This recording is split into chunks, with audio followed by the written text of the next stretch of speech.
पुग्गलकम्मादीनां कर्ता व्यवहार दो दुनिच्छेदो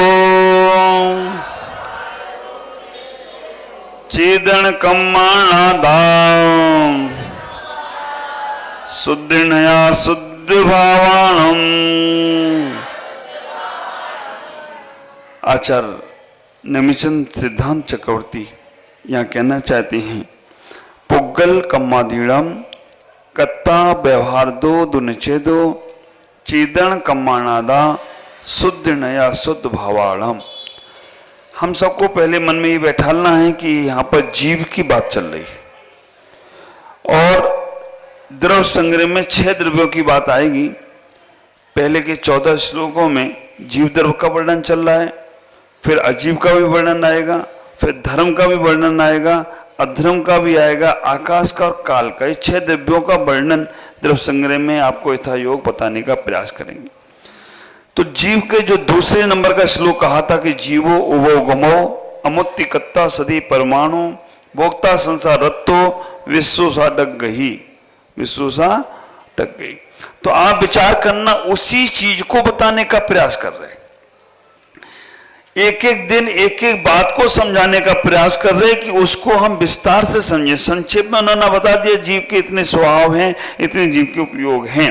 जीव है, उपयोगमयी है, अमूर्तिक है, कर्ता है, भोक्ता है, सिद्धोषी है और ऊर्ध्वगमन करने वाला है। तो आज यहाँ चर्चा है जीव कर्ता है ना। कर्ता का अभाव नहीं कर सकते, जीव का लक्षण है, करने वाला है, जीव ही कर रहा है। जीव के बिना नहीं हो सकता कुछ भी। पुद्गल कुछ कर सकता होता तो अनंत अनंत संसार में पुद्गल है, पुद्गल कुछ नहीं कर सकता। जो कर रहा है वो जीव ही कर रहा है। लेकिन हमने धारणा में बता रखा है कि कर्म कर रहे हैं। कर्म तो ऐसे घूम रहे, यहां भी कर्म घूम रहे हैं चारों तरफ। आप विचार करके रखना, कर्म तो यहां भी घूम रहे हैं, मोबाइल की किरणें यहां घूम रही हैं, लेकिन जब तक तुम्हारे पे कॉल नहीं आएगा ना तब तक मोबाइल पिक नहीं करेगा। आज तो बहुत सी अच्छी अच्छी ध्वनि आ गई है।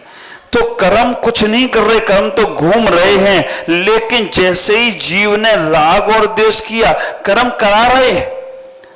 जैसे ही जीव ने राग और द्वेष किया, वैसे ही कर्म आकर चिपक जाते हैं। कर्म उदासीन है। आप विचार करके रखना, अगर जीव का सत्य नहीं मिले, जीव का उसके साथ संपर्क नहीं हो, सिद्धों में जीव है लेकिन वहां कर्म नहीं है, क्योंकि उन्होंने सब कर्मों को हटा दिया। यहां इतना ही समझना, पुग्गल कम्मादीणम, जो कर्म है वो पुद्गल है ना। जो कर्म है वो पुद्गल है। कर्ता व्यवहारादो दुनिच्छेदो, और व्यवहार से ए पुद्गल कर्म करता है। चेतन कम्माणादा, चेतना से कर्म, चेतना से जो है वो कर्म का कोई आत्मा का कर्ता नहीं है। शुद्ध नया शुद्ध भावालम, जब शुद्ध की अवस्था को प्राप्त हो जाओगे तब तुम्हारा कर्म कुछ भी नहीं करेंगे। लेकिन जब तक शुद्ध की अवस्था को प्राप्त नहीं हो तब तक तुम्हारे साथ कर्मों का संबंध जुड़ा हुआ है। तब तक तुम्हारे साथ कर्मों का, तो जो व्यवहार हमारे जीवन में चल रहा है उसे समझने का प्रयास करना। अगर हमने एक तरफ इतना ही सोच लिया कि हम शुद्ध हैं, हम सिद्ध हैं। मुझे एक कथानक याद आता है सैनिक चारित का। सैनिक चारित में सैनिक को बुद्ध धर्म को मानने वाले थे।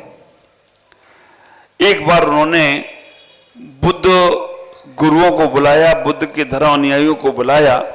रानी चेलना से उन्होंने छल कपट से शादी की। जैन ना थे लेकिन जैन बनकर उन्होंने विवाह कर लिया राजा सैनिक ने। और उन्होंने कहा कि बुद्ध स्वामी बहुत अच्छे होते हैं, बहुत ऐसा कथानक आया। उन्होंने कहा कि परीक्षा कर लेते हैं, अंतर्ज्ञानी होते हैं, क्षण क्षण में सिद्ध अवस्था को प्राप्त हो जाते हैं। और ऐसा ही हुआ। जब बुद्धों को बुलाया गया, उनके स्वामी गुरु आए और जब भोजन करने के लिए गए है ना, जिनने स्वाध्याय किया उन्हें सबको मालूम है, वो सबको समझ में आ रहा है।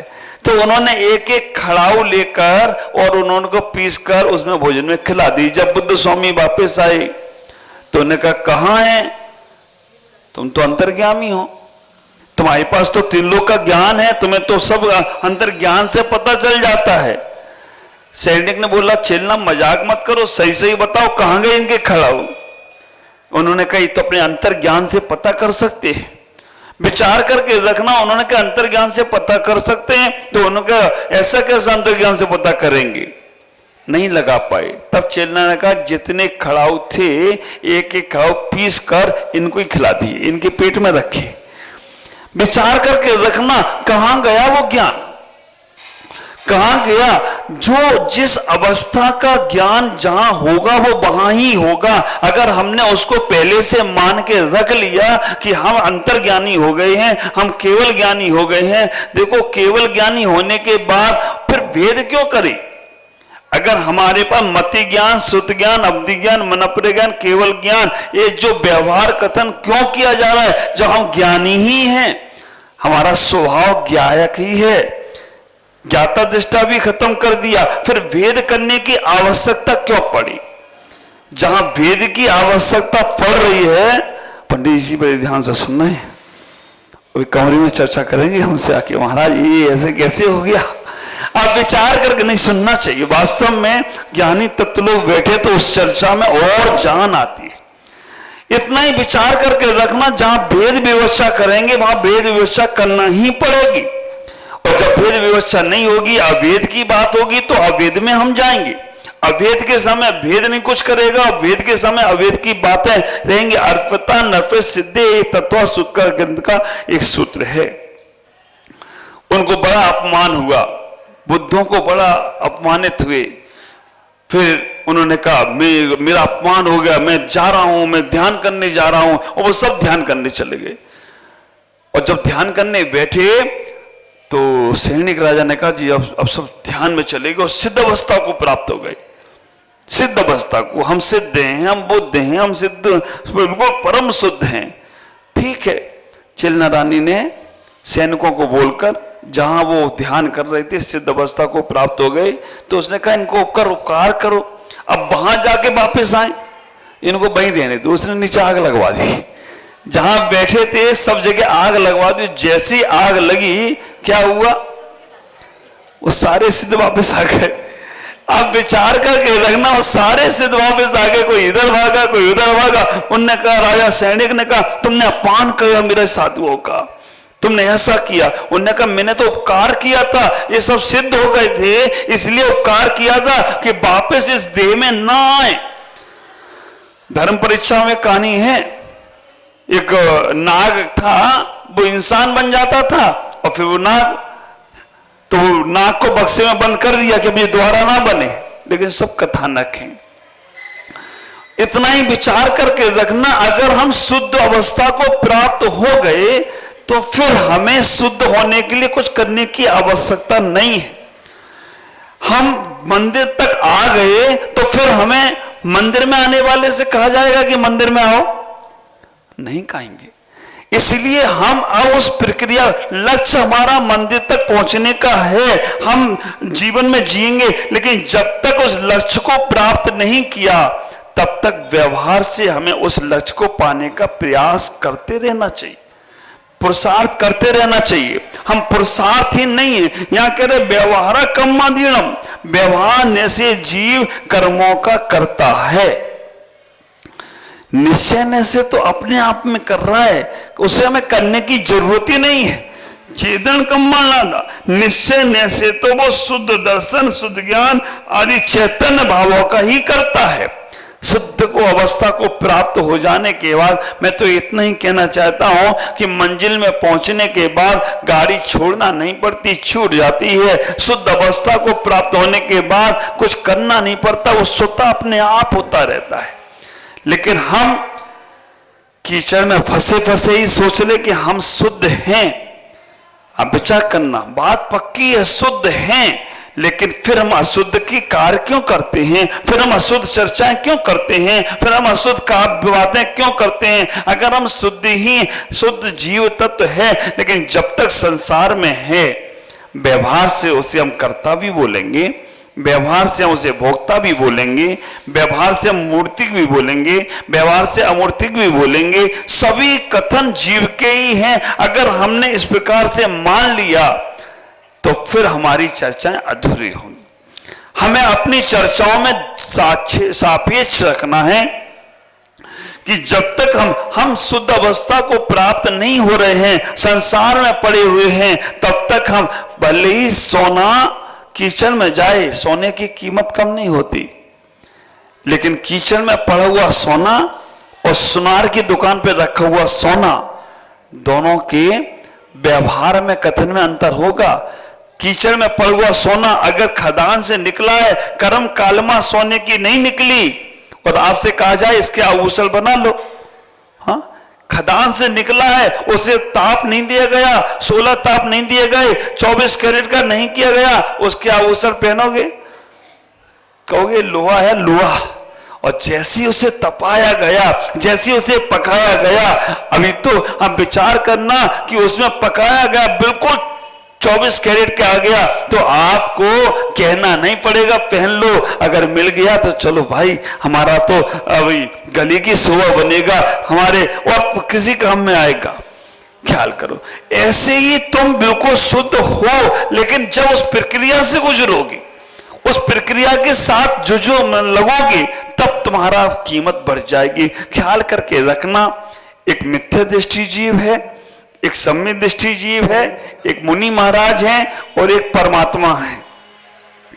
किनके प्रति तुम्हारे भाव होते हैं झुकने के? मिथ्या दृष्टि जीव है, जीव तो है, लेकिन उससे पहले तुम्हारे भाव सम्यक दृष्टि के साथ रहते हो तो उसके प्रति आदर का भाव होता है, और मुनिराज के पास जाते तो मुनिराज के आदर का भाव होता है, और जैसे ही परमात्मा मिल जाते हैं तो बस परमात्मा के होते चले जाते हो। इस प्रक्रिया से गुजरना, और आपने केवल उसमें ही समझ लिया सब कुछ, तो व्यवहार के कथन को हम लोप कर दें। व्यवहार तुम्हारे निश्चय को पहुंचाने में कारण है। तो आज यहां पर आचार्य पूज्य स्वामी इतने ही कह रहे हैं, संसार में जो भी तुम कुछ कर रहे हो, करता हो, करने वाले हो, राग और द्वेष पुद्गल हैं। आप विचार करके रखना, राग और द्वेष पुद्गल हैं, लेकिन उसमें जान, एक बल्ब है ना, ये लाइट जल रही है, लाइट में करंट ना आए ना तो लाइट किसी काम की नहीं है।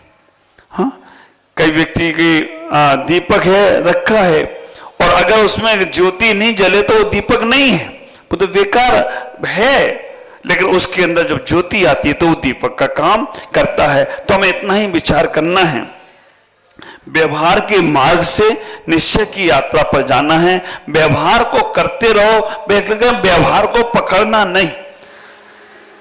हम इतना ही ख्याल करके अंदर की जो परिणति है, अंदर की जो भावना है, अंदर की जो हमारी विशुद्धि है, उसकी तरफ लक्ष्य रखो, उसकी तरफ क्रियाएं करो। व्यवहार की क्रियाओं में भी शुद्धता लाने का प्रयास करो।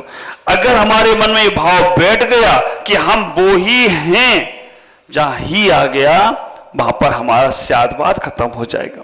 इसलिए हम उस शुद्धता को पाने का प्रयास करें। व्यवहार से जीव करता भी है, और निश्चय से चेतन कर्मों का ही करता और भोक्ता हुआ करता है। 10 बज चुके हैं, थोड़ी थोड़ी बात करूंगा क्योंकि विधान लंबे लंबे होंगे। थोड़ी देर आपका टेस्ट चेंज कर रहा हूं, इसलिए इतना ही ख्याल करके रखो। वैसे तो ये सिद्धों की आराधना है और हम भी सिद्धों की बात कर रहे हैं, लेकिन वो सिद्ध जब तक नहीं बने हैं, सिद्धों की जीवात्मा में और तुम्हारी जीवात्मा में कोई अंतर नहीं है। वैसे तुम इनको, अभी हमारे पंडित जी को हम जीवात्मा ही कहना शुरू करो, कल से नाम वाम लेना बंद कर देना। उनका नहीं, सभी का है, लेकिन कम से कम इनको तो विशेष देना ही चाहिए। और जीवात्मा एक भगवान आत्मा है, गुजरात में उनका नाम भगवान आत्मा रखा गया। और भगवान कहते हैं है बात, वो भी सही कह रहे हैं, ऐसा नहीं है, लेकिन बस उसको समझने की शैली आना चाहिए। उसको हम क्रिया कांड से नहीं जोड़ेंगे, हम उसको आत्मा से जोड़ेंगे, लेकिन क्रिया कांड का निश्चित करके नहीं।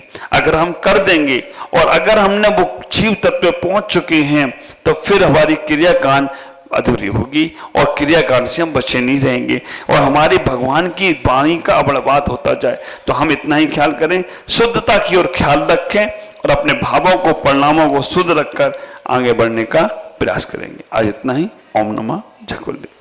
चलो भाई, अब संगीतकार का तो हो गया होगा नाश्ता वास्ता। कर्म रहता है भगवान का, साधा विधि कर्म भी रहित हो चुका रहता है।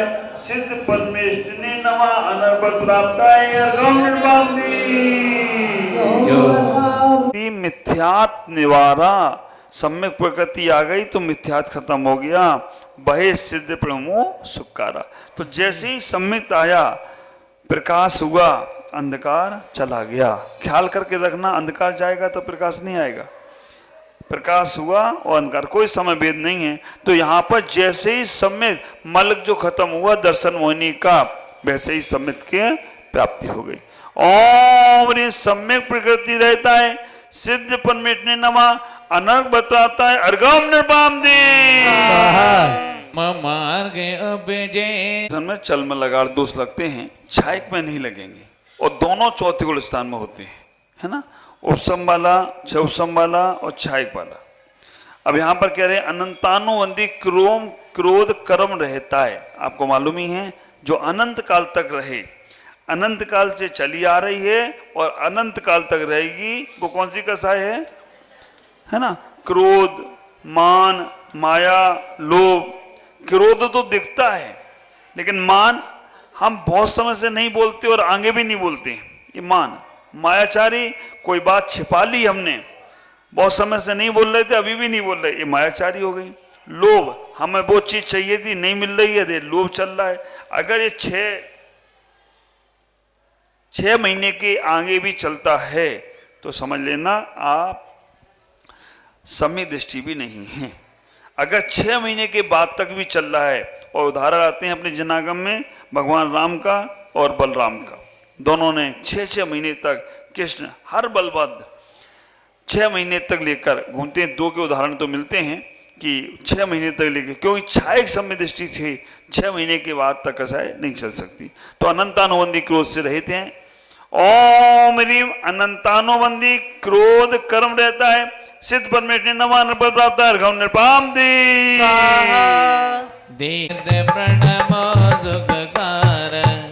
ओम चलेंगे। ओम ह्रीम अनंतानुबंधी मान कर्म रहता है, सिद्ध परमेष्ठिने नमः अनर्घ प्राप्त अर्घम निर्वापति।